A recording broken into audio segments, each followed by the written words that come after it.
semua, balik lagi dengan gue Sony dan hari ini gue akan ngerekap masalah Steam Deck dan kita ngomongin penjelasannya dari spesifikasi dan apa yang menurut gue bikin beda untuk di Steam Deck itu sendiri dan kenapa menurut gue bisa lebih sukses dibandingkan dengan Steam Link dan apapun itu juga produknya Steam yang sebelumnya dirilis oleh Gaben.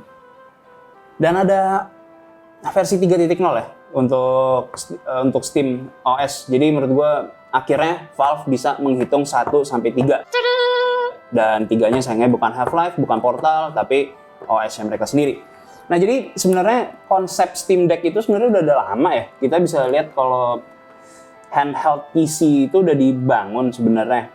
Bukan ini ya, bukan yang gue pegang sekarang, bukan Nintendo Switch. Yang gue maksud adalah Smack Z gitu misalnya, yang ada di Kickstarter dan Indiegogo. Itu kalian bisa lihat kalau udah cukup banyak orang yang mau menciptakan itu, cuman mereka menggunakan OS-nya Windows 10. Nah, yang jadi masalah adalah di Windows 10 itu belum capable banget dan user experience itu cukup buruk ya, terutama dengan suatu layar yang benar-benar kecil banget dan resolusi seperti ini. Itu Windows 10 itu memang belum sempurna dan mungkin akan diperbaiki oleh Windows di Windows 11 di mana semuanya itu kerasa jauh lebih universal.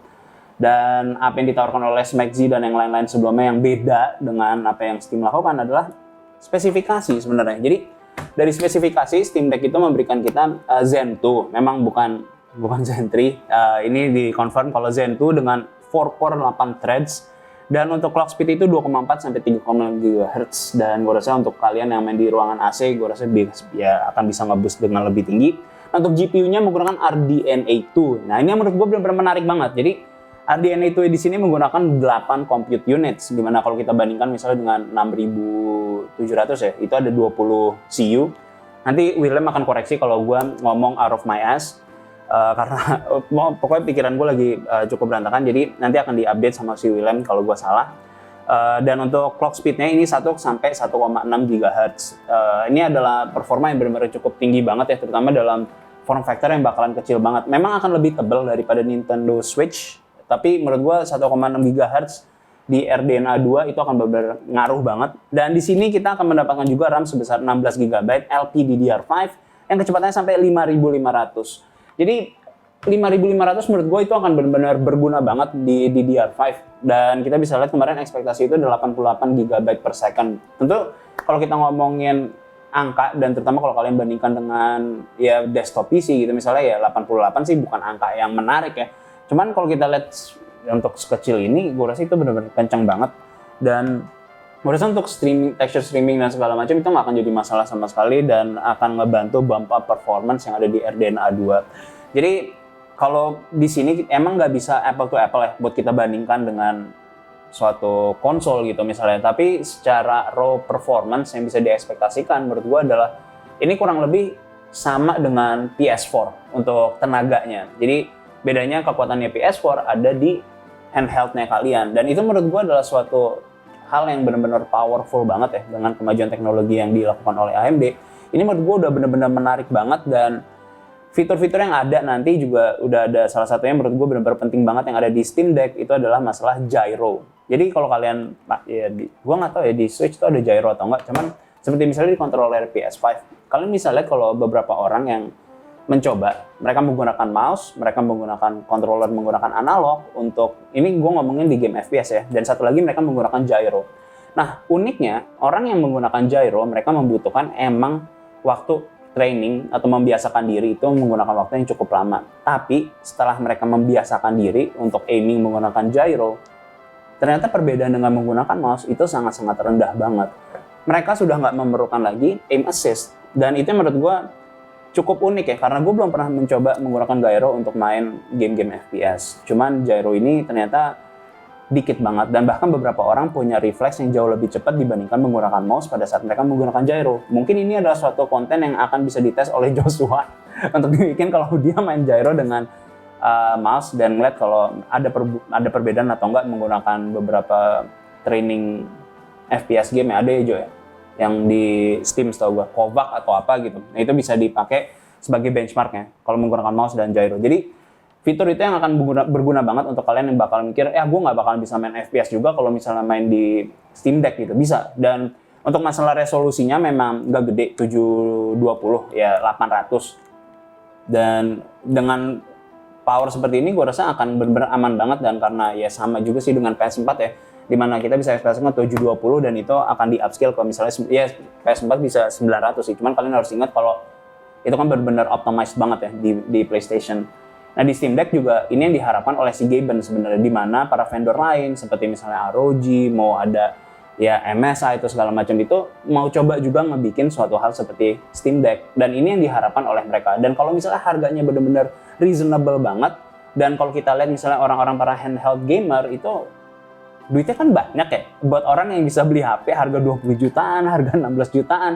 Dan kalau mereka bisa dikasih opsi adalah ini loh, ada loh platform untuk kalian bisa main game, dan semua game yang ada di PC mayoritas yang ada di Steam itu kalian juga bisa mainkan, walaupun memang nggak semua. Nah ini akan gue bahas juga, di mana mereka menggunakan Proton. Jadi apa sih Proton? Nah mungkin banyak banget dari, dan gue berada bingung ya, para jurnalis itu yang nanyain ke Valve itu seakan-akan kayak Steam Deck itu adalah sesuatu sistem atau konsol yang baru, sedangkan ya enggak gitu loh. Sebenarnya itu adalah suatu PC aja yang menjalankan Linux dengan distro, setahu gue basisnya itu gue lupa Arc deh setahu gue ya untuk si Steam Deck ini. Jadi ya banyak kan ya kalian yang menggunakan Linux pasti tahu lah distro-distro besar seperti yang banyak digunakan seperti Ubuntu dan segala macam. Tapi base-nya ini adalah menggunakan Arc. Jadi menurut gue ini akan benar-benar berguna banget, dan secara di atas kertas sih sebenarnya yang gue temukan, dan beberapa kali gue pernah ngetes seperti game yang menggunakan Vulkan itu berjalan dengan sangat baik di Linux. Dan kalau dibandingkan misalnya RDR 2 itu waktu ini bukan waktu sekarang ya, cuman waktu awal-awal rilis dan RDR 2 dengan Vulkan itu di Linux itu berjalan dengan lebih baik dibandingkan dengan Windows. Nah kita nggak bisa tahu juga untuk sekarang seperti apa, tapi mayoritas game itu berjalan dengan sangat baik. Kecuali ada Cyberpunk yang benar-benar performanya benar-benar hancur banget di Linux. Nah itu gue nggak tahu ya, mungkin karena emang ya gue nggak tahu lah si DPR ya, kenapa.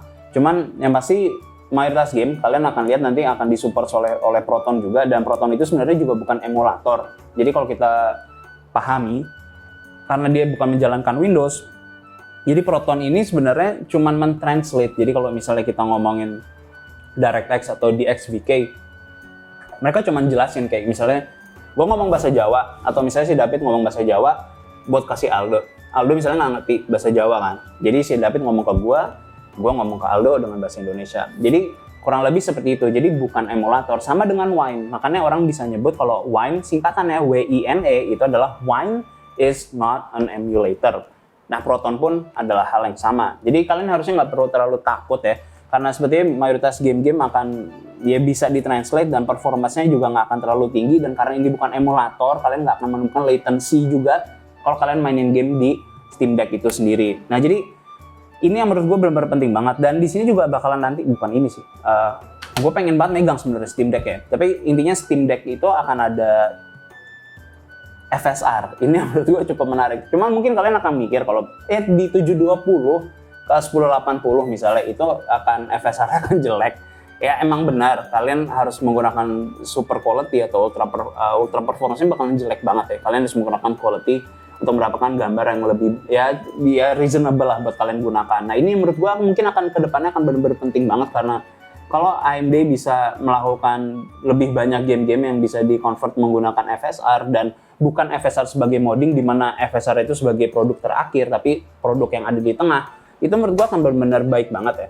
Jadi gua harap sih kedepannya AMD bisa terus memberikan FSR untuk berbagai titles yang ada ya, dan gue harap nggak cuma di AAA games doang. Gue harap di game-game kecil yang dimana Steam Deck itu bisa mainin dengan cukup lancar. Nah kalau kalian misalnya main seperti game kayak Witcher dan kalian pengen main Witcher dengan kualitas grafik yang ada di PS atau di PC, dan kalian bisa main sambil tiduran, gue rasa itu adalah suatu arah baru ya, dimana gaming secara handheld itu lebih masuk akal. Kalau gue pribadi emang gue menggunakan Switch itu cuman ya gue bisa bilang cuma beberapa game doang yang memang gak ada. Dan kalau misal kita bandingkan dengan Switch, harga game itu juga nggak masuk akal dibandingkan dengan harga game-game yang ada di PC gitu.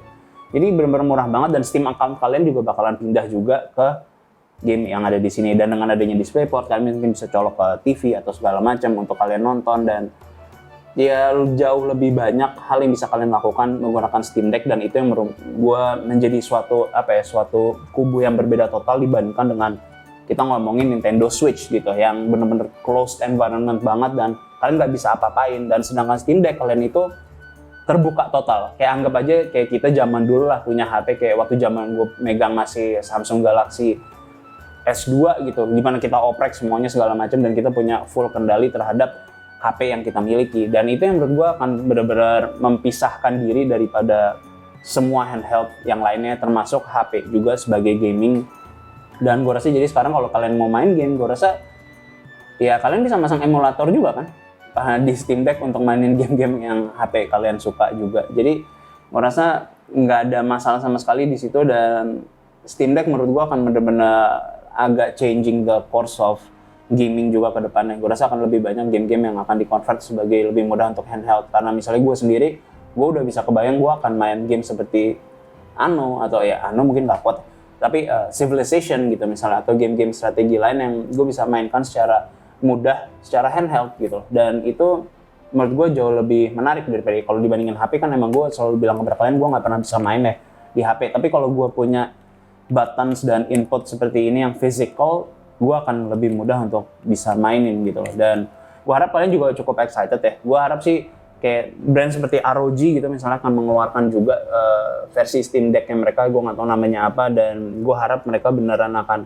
merilis atau setidaknya dalam waktu dekat mereka mengumumkan hal tersebut. Karena sekarang kita tahu kalau Steam Deck aja itu udah banyak banget scalpersnya dan banyak banget orang yang ngambil itu untuk dijual kembali, dan gue rasa harganya bakal bener-bener nggak masuk akal banget di awal Steam Deck itu rilis. Kalau kita bandingkan dengan Switch misalnya, harganya ini cuma 4,6 juta ya harusnya yang V2 yang versi keduanya, sedangkan Steam Deck yang versi terkecilnya yang 64 GB itu harganya adalah tadi berapa juga 5,an ya kalau diperkirakan dengan pajak.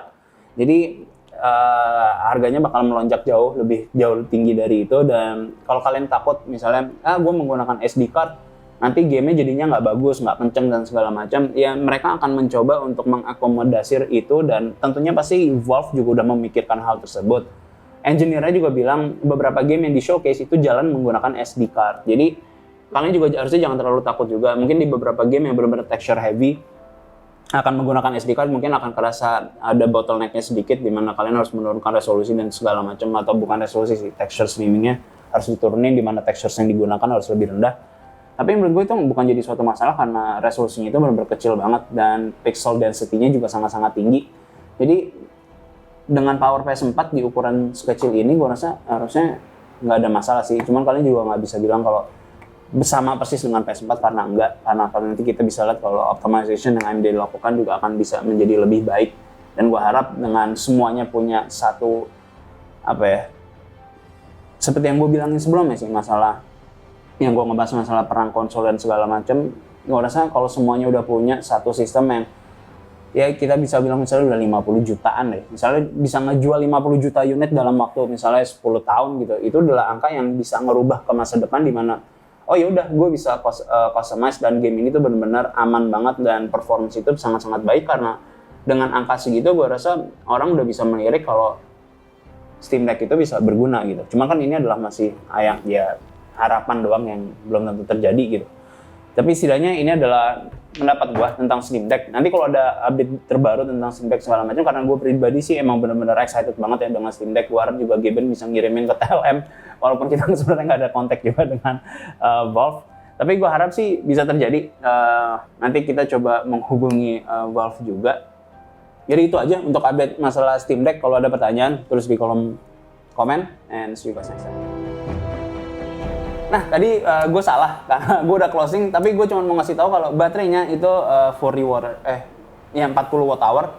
40 watt hour itu kemarin di tes itu menggunakan game Portal, itu mereka bisa mencapai sekitar 3 jam. 3 jam playtime. Jadi gue rasa kalian harus nyolok terus.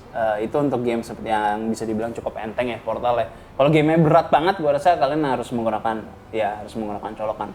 Jadi kalau ekspektasinya adalah kalian bisa murah-murah dan main 3 jam, dan gue rasa Switch itu bisa lebih lama dari itu. Tapi ingat powernya itu lagi. Jadi yaudah itu aja.